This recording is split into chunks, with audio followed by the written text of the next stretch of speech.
This week's episode of Still Untitled is brought to you by MindShow. MindShow is a free app for the HTC Vive virtual reality headset that lets you become a character in a 3D cartoon. Characters move with your body movement and speak with your voice. Then you can turn your scene into a 2D video and share it on social media. It's like making your own TV show in virtual reality using a VR headset and motion controllers. You can choose from a ton of different characters, set up your scenes, and basically become a VR filmmaker. You got to check it out. Just go to mindshow.com for videos for more information, or download the free MindShow app for HTC Vive on Steam and Viveport. And now on with the show.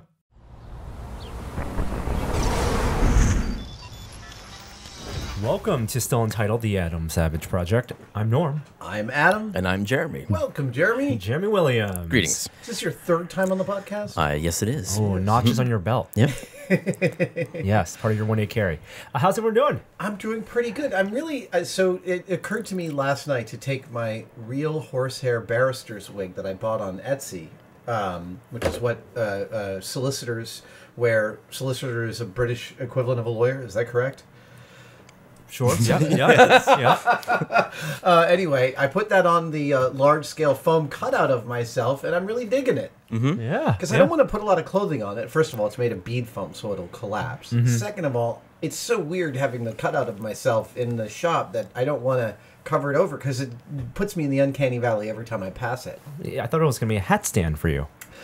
Yeah, except that I don't want to dent it by putting hats on it. Yeah, right? so I mean, we coated it in 2 coats of white PVA glue. In fact, my shop assistant was like, "Yeah, I got asked what I did today." I said I gave my boss 2 coats of glue. Watch out for those drippy bits. But I'm digging it. I like the all white on it. Yes. So maybe it's a wig stand. It's nice. It's a good way to practice or test out new style choices. Precisely. You would need to shave the head, have it a dome if you wanted to really have it. Yeah, I've got that casting too. Over by the welding table, that's a casting of me when I was 25 years old. Wow. Yeah. That's the very last time I shaved my beard, too. Oh, my God. 25 years ago. Unrecognizable. Completely unrecognizable. Things you guys can't see behind the camera.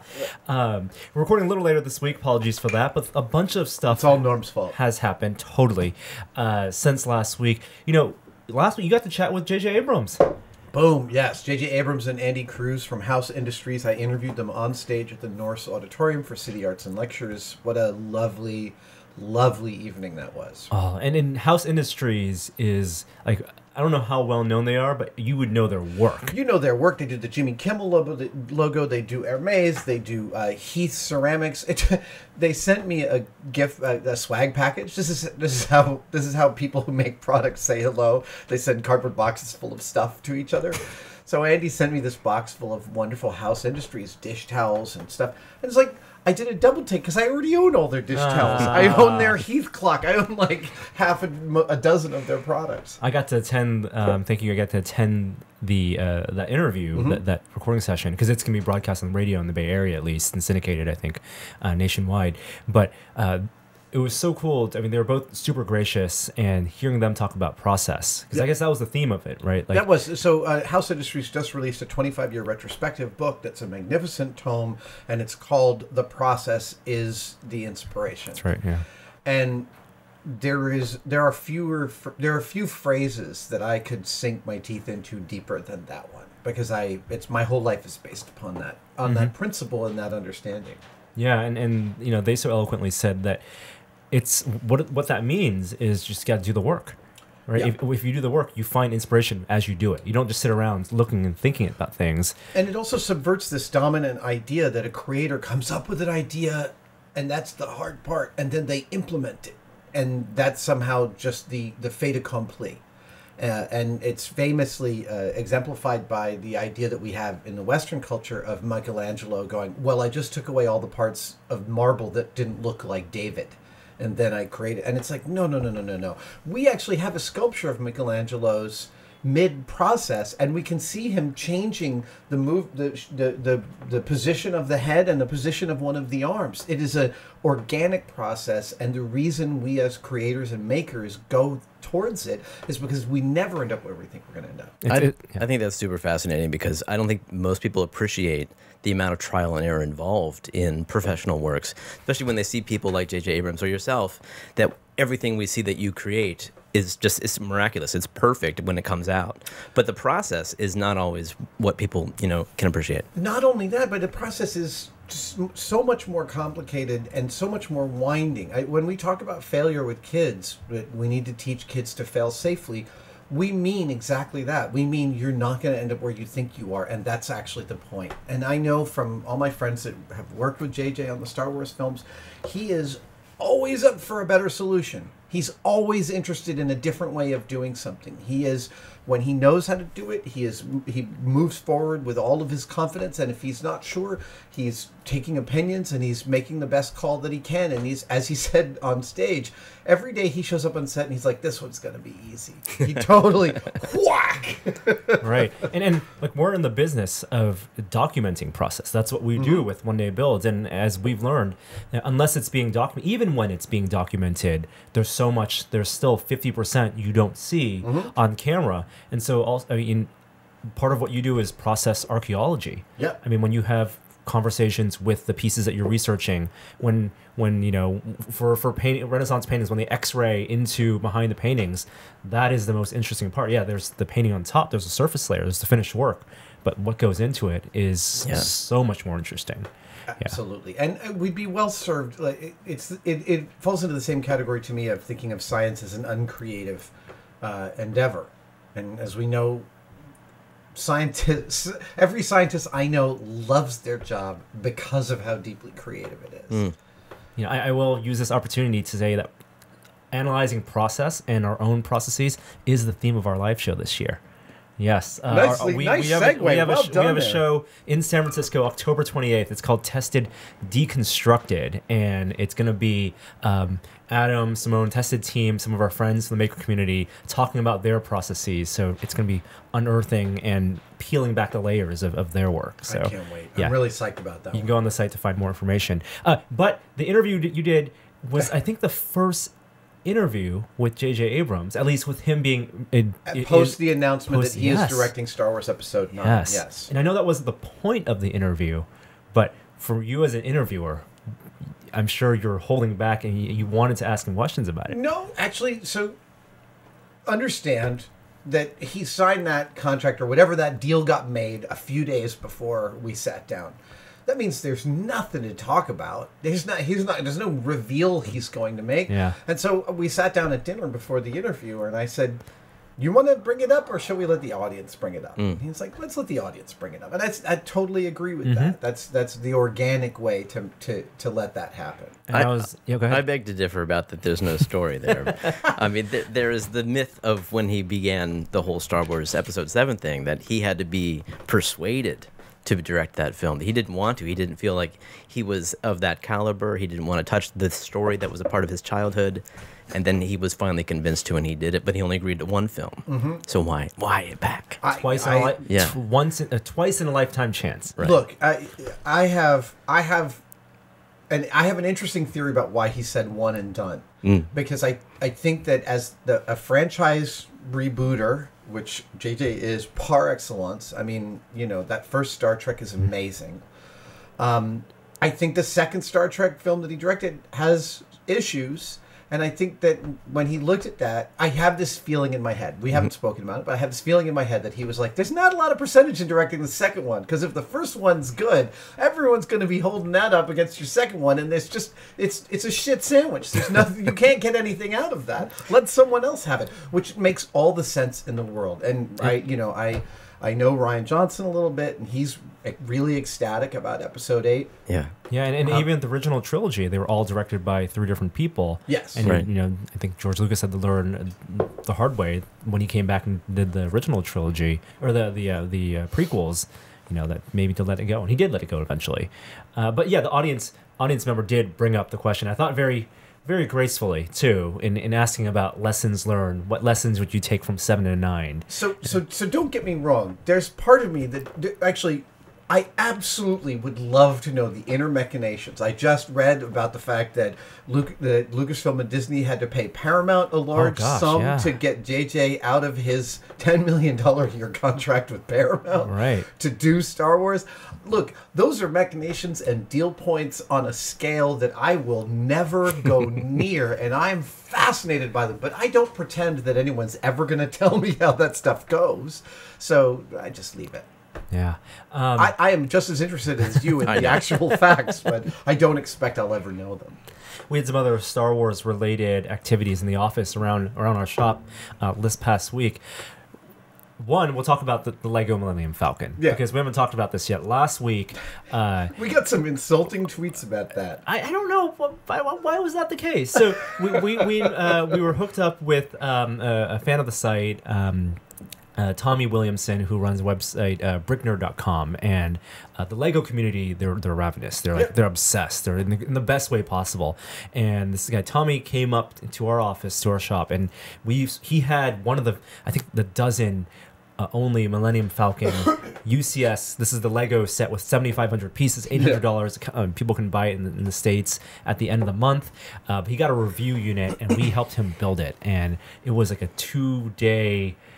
12 solid hours with half a dozen people at any given time. The box is literally so big that if you buy it at retail, I'm told, it comes with its own dolly. Cardboard dolly that you fold out. I tell you, if you pulled up in some like McLaren sports car, you might not be able to drive away with the Lego set unless you didn't have a passenger. Let's just put it that way. The instruction manual is 7 pounds. I love like these little tidbits, right?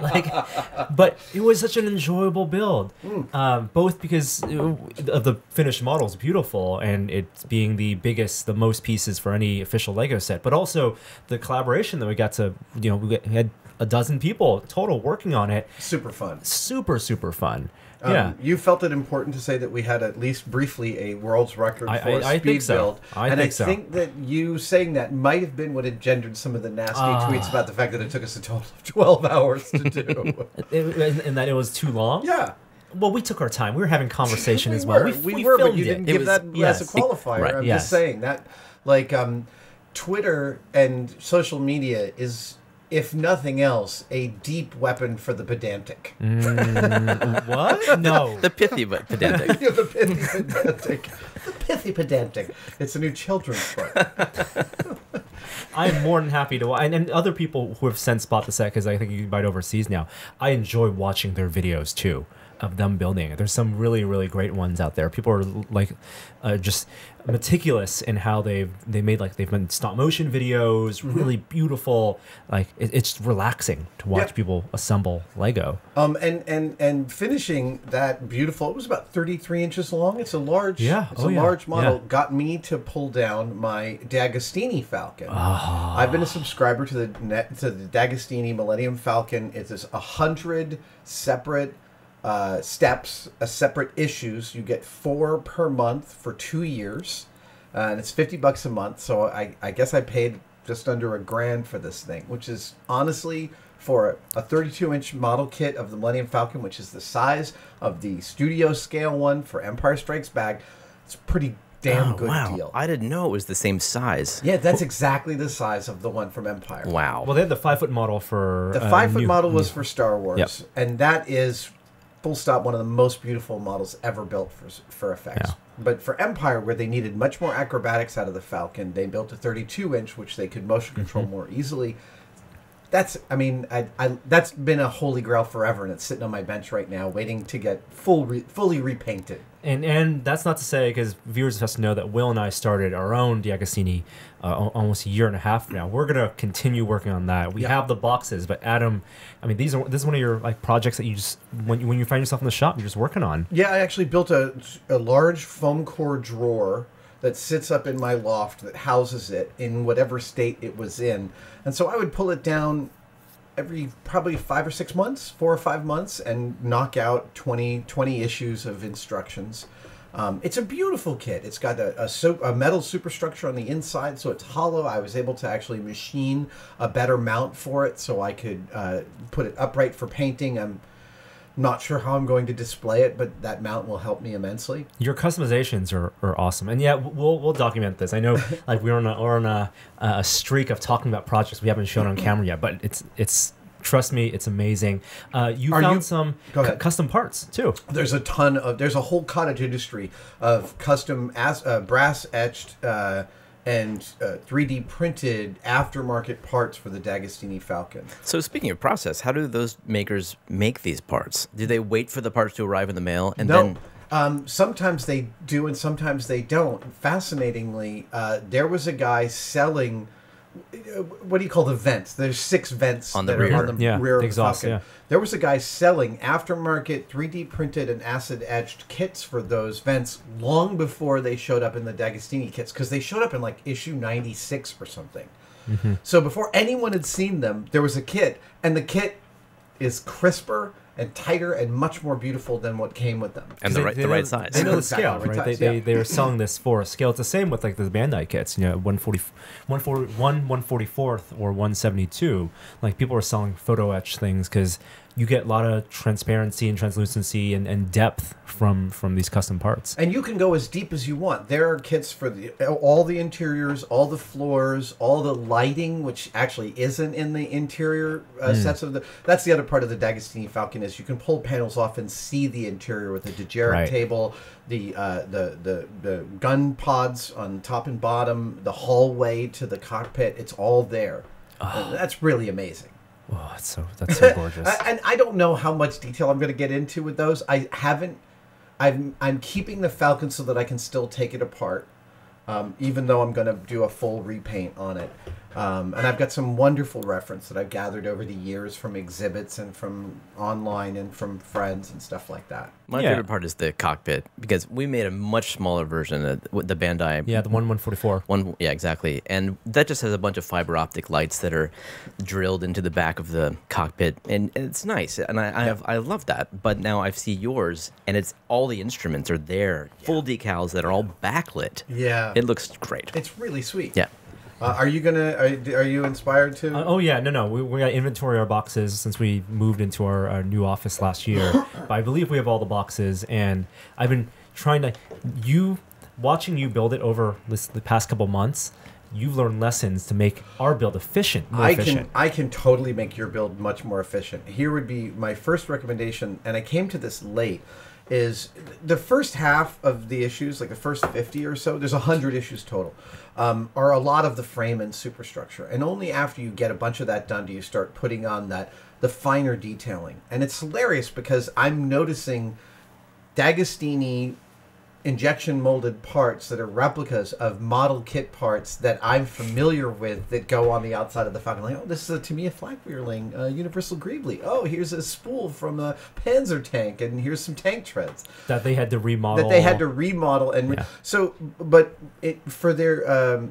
So if you're doing an issue of the D'Agostini Falcon where it's a bunch of sprue parts, they show you the sprue, they number the parts, but they're not numbered in any kind of order that makes sense on the sprue, because that was done for the engineering of the injection molding.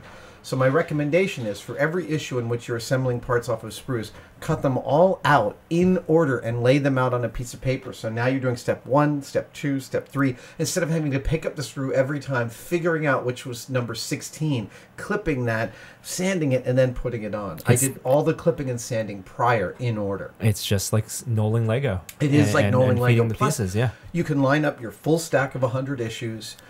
You can set out a little foam core drawer of all the 100 kits so that everyone is ready and you can just get started at any time.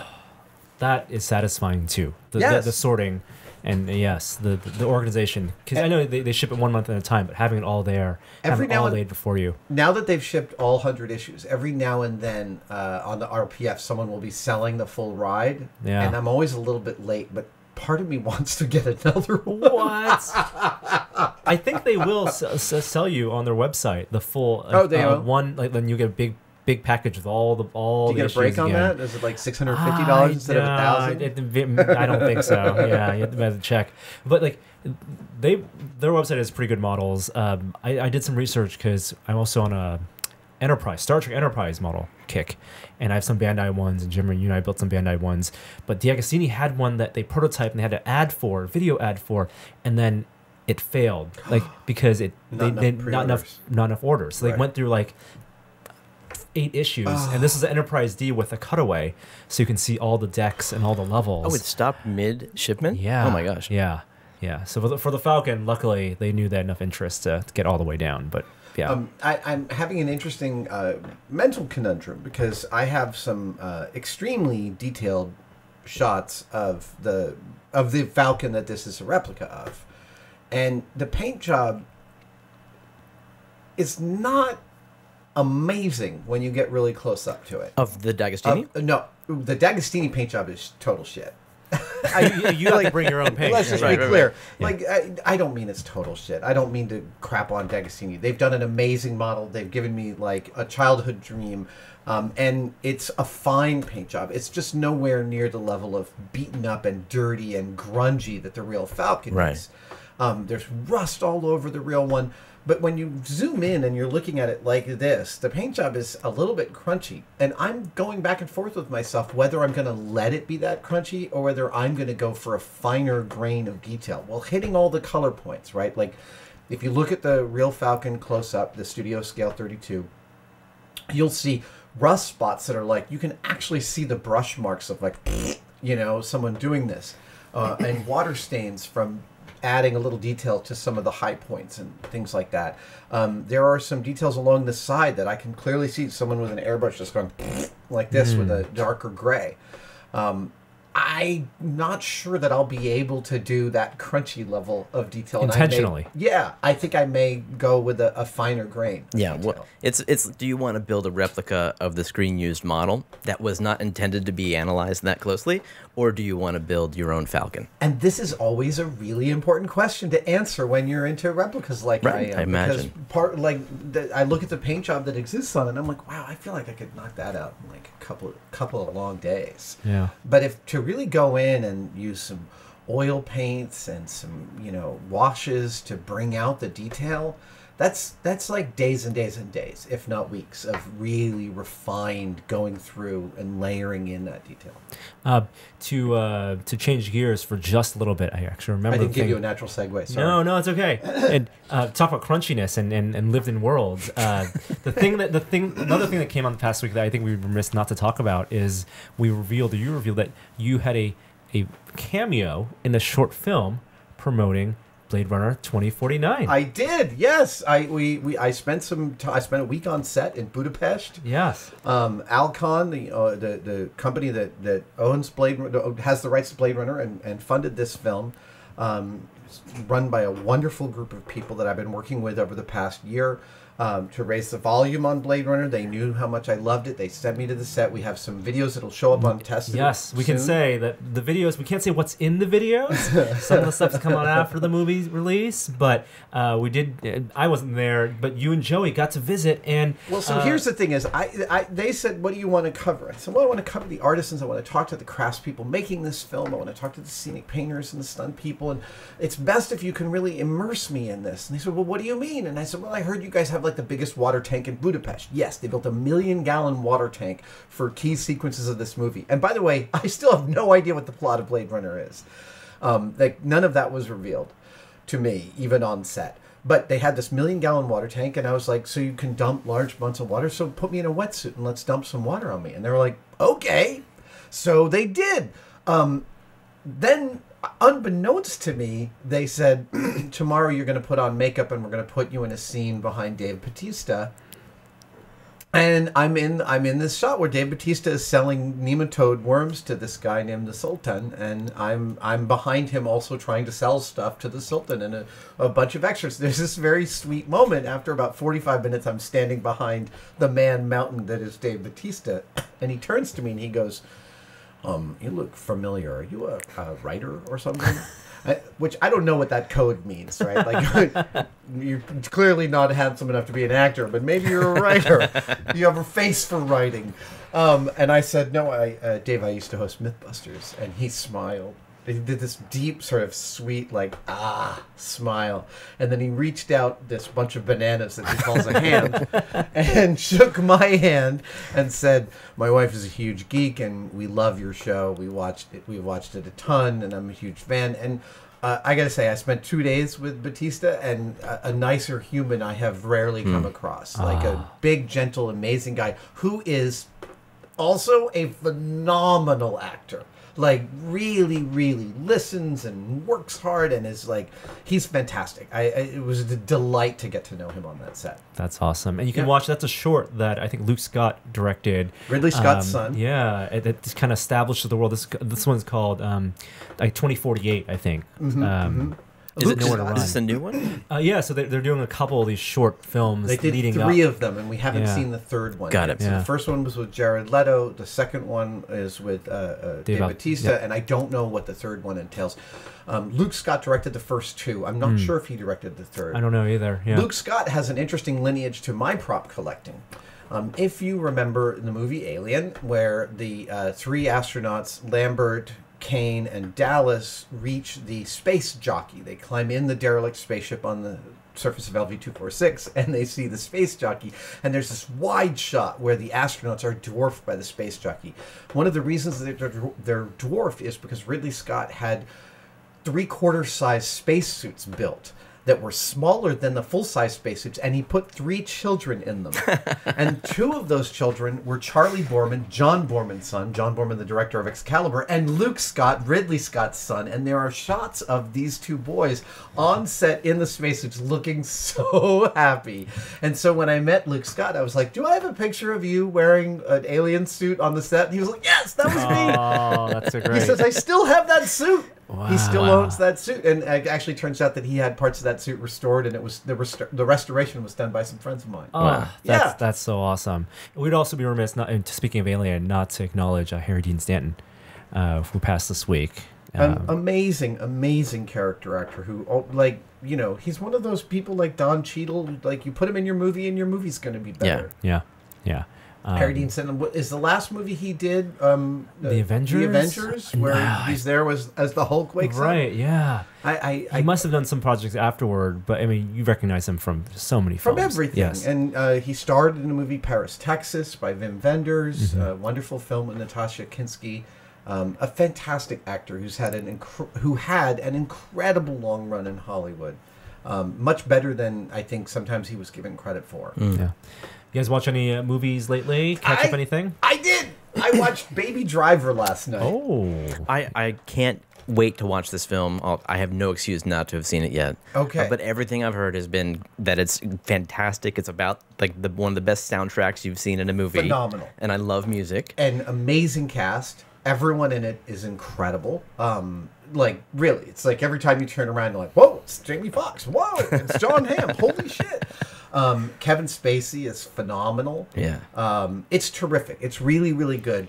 I have this one pet peeve with the opening. That beautiful opening with him listening to music and the car chase, and there's all this. The filmmaking is absolutely incredible. Yeah. And I feel like Ansel Elgort, that's the name of the lead kid.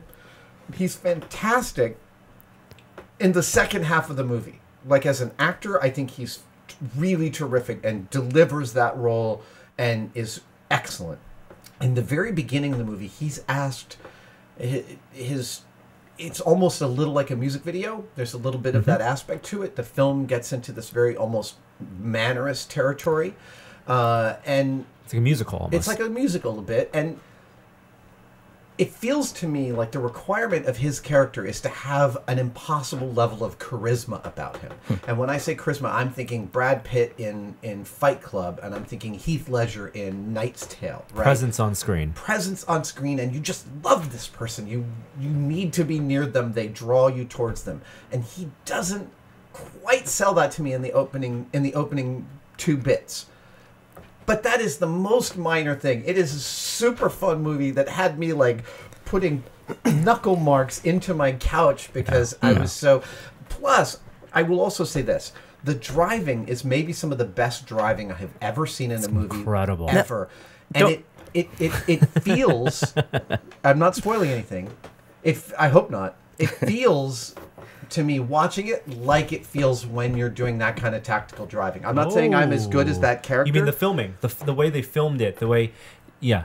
Tell me that they did film it though, because my concern is always now that it's CG. You know, when you see what they can do with car commercials, even or with every car scene in a film, you worry now that is this real? Is this practical, or is this a CG effect? Well, so understand that even when they're doing CG for car commercials, they're using when one of the main things they're now using is a chassis, a platform, a platform that doesn't look like the car you're selling, but you can adjust the wheelbase and the camber and all of these things about it, and then they CG a car on top of that. So it's effectively a tracking device for a CG car. But a real driver is doing all of those stunts. And the problem with modern cars is that you need a computer programmer to hack the computers of modern cars to allow them to do things like power slides and skids and stuff. Because they are all geared to not do that. So the things you can do in a 1989 Mitsubishi, you can't do in a modern Porsche, right? Because it just won't allow you to do. I'm sorry, I could be wrong about the Porsche. I'm sorry if I got that wrong, but generally, yes. In general, the systems of the car to keep you from doing that. The driving in this movie looks genuine to me. And the movie's not a Fast and the Furious movie. It's not all about driving. Right. The driving, I think, is a big part of it. I always tell people this is the movie that mainstream audiences thought they were going to see when they went to see Drive.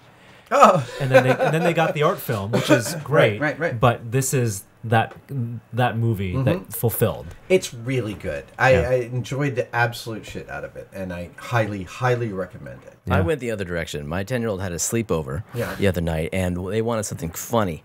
And I said, maybe this is it. We're going to try it. Holy Grail. Check it out. And it didn't work. I know. No. They thought Black Knight was one of the funniest things they've ever seen. Sure. But they didn't get the rest of it. It was over their head or too long in between. So we cut our losses at about an hour, switched over to Young Frankenstein, home run. Home run. Yeah. Wow. Because Fabulous. that's scary when it's not funny. And so there's something interesting all the time.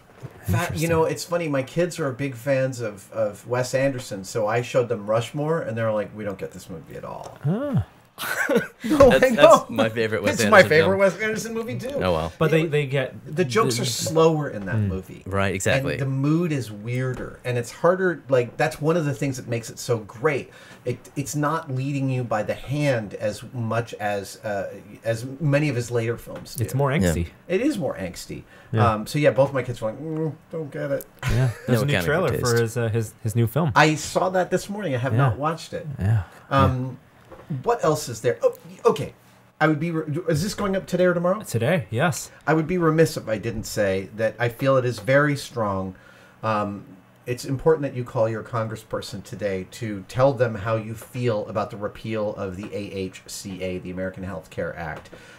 This is an absolutely vital thing that we need to do to stop the passage of its repeal, because it is an onerous thing that will throw tens of millions of people off the healthcare rolls. That's my personal feeling. I'm not speaking for you two, but please call your congressman today. Go onto Twitter, look up my Twitter feed, look up Jimmy Kimmel's Twitter feed, and you will find all the numbers you need to call to let your representatives know how you feel.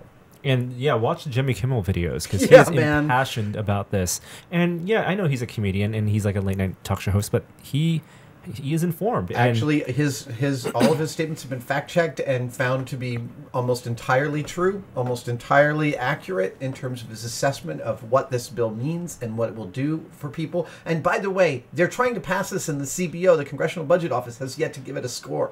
Yeah. That's okay. Politics. Now, moving back. I think that's a reasonable place to stop. Again, thank you for bearing with us for a late episode this week, but we will be back next week. We're all gearing up for New York Comic Con as well. So if you're in the New York area, Adam's doing not one, but I think 2 panels this year. So you can check their schedule for that, and we'll hope to see you in New York. And if not, we'll see you on the podcast next week. I'm also going to appear in a staged reading of Plan 9 from Outer Space on Friday night at New York Comic Con with Janet Varney and Scott Adsit and John Hodgman and some other friends of mine. Wow. Yeah. I am so... I do nothing at those things but be intimidated by how brilliant everybody else is. That's my job at those things. Awesome. All right. Thanks for watching. We'll see you next time. Thanks, guys. Bye.